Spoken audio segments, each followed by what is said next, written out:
Once you increase your sense of worthiness, you won't even be able to open your mouth saying that somebody is taking care of you. You want to take care of yourself. You can only have two things in life: reasons or results. Notice, reasons don't count.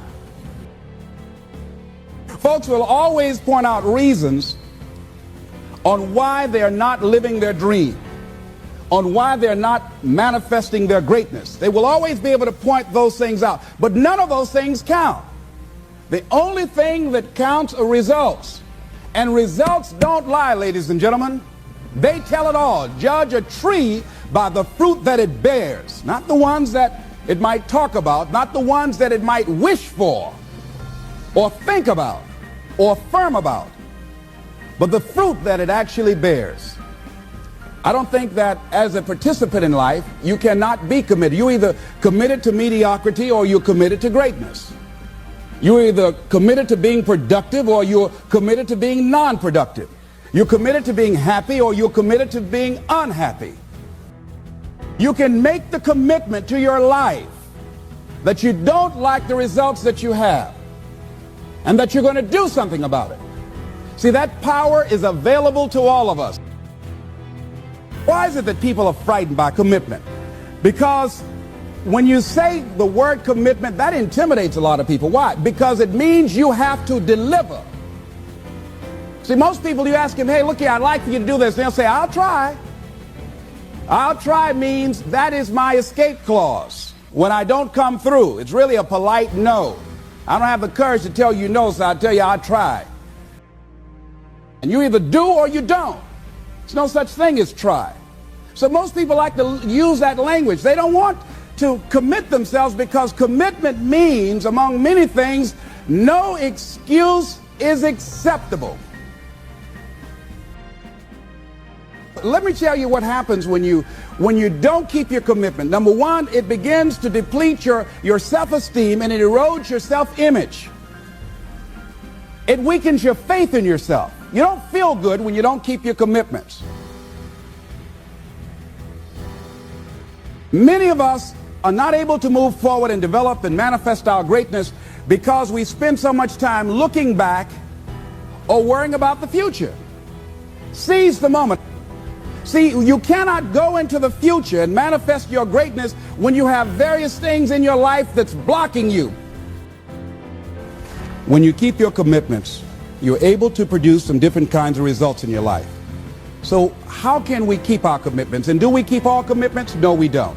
You will not be at 100%. Make it priority. So if you want to honor your commitment, whatever you decide that you're going to do, make sure you make it important. Make sure it is priority. Keep it before you. The other thing is, whatever that you want to do, whatever you want to begin to create and beginning to manifest your greatness and strengthening your level of commitment, and it's really exercising your will, find something that you want to do on your goal, one action step, but make sure it stretches you, that it challenges you, but it's doable, that you can do it. Have some friends that will hold you accountable, that won't let you off the hook, that won't tolerate anything less than the best from you. People that will support you in this new way of being, in this new state of consciousness. The other thing is that important is have a contingency plan. See, many times when you make a commitment to do something, there are some other variables that will happen that you can't control or you perhaps did not think about. So you want to have some other plans going on. You want to become creative. See, most people don't keep their commitments because when something goes wrong, they just stop. They don't have a contingency plan.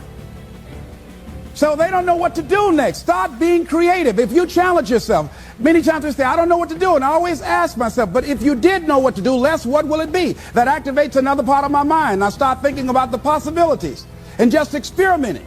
But many of us just stop dead in our tracks. I don't know what to do. You do know what to do. You've got genius in you. Challenge yourself, push yourself, make yourself come up with something. Use your imagination. And what you will find is that you know more than you realize that you know. That you're more creative and more resourceful than you realize that you are. And as you do that, the more you do it, the easier it will become. At first it's going to be a struggle. And after you get into a certain level of consciousness, you will ask yourself, how is it that I didn't see this before? See, the reason that most of us go through life never discovering our true greatness, literally walking, breathing corpses, the uncommitted life isn't worth living. Why? Because it doesn't produce anything. See, you only make things happen. Your life only counts. You only make a difference when you are committed. It's an interesting thing, ladies and gentlemen, that when we put ourselves in a situation where we say we're going to do it, it puts you in another zone where the universe responds to you. When you have that kind of consciousness, see, the universe responds to the man or woman that refuses to be denied, because that is your commitment. That business that you want, that book you want to write, that dream that you have of controlling your destiny, that is yours. That power to create that and to manifest that, that is yours. That's available to you. But you've got to be willing to stand there and face disappointment, not have support, be lonely, doubt yourself sometimes, be rejected again and again and again, become bankrupt if necessary, again and again and again, and refuse to turn around until life gives it up.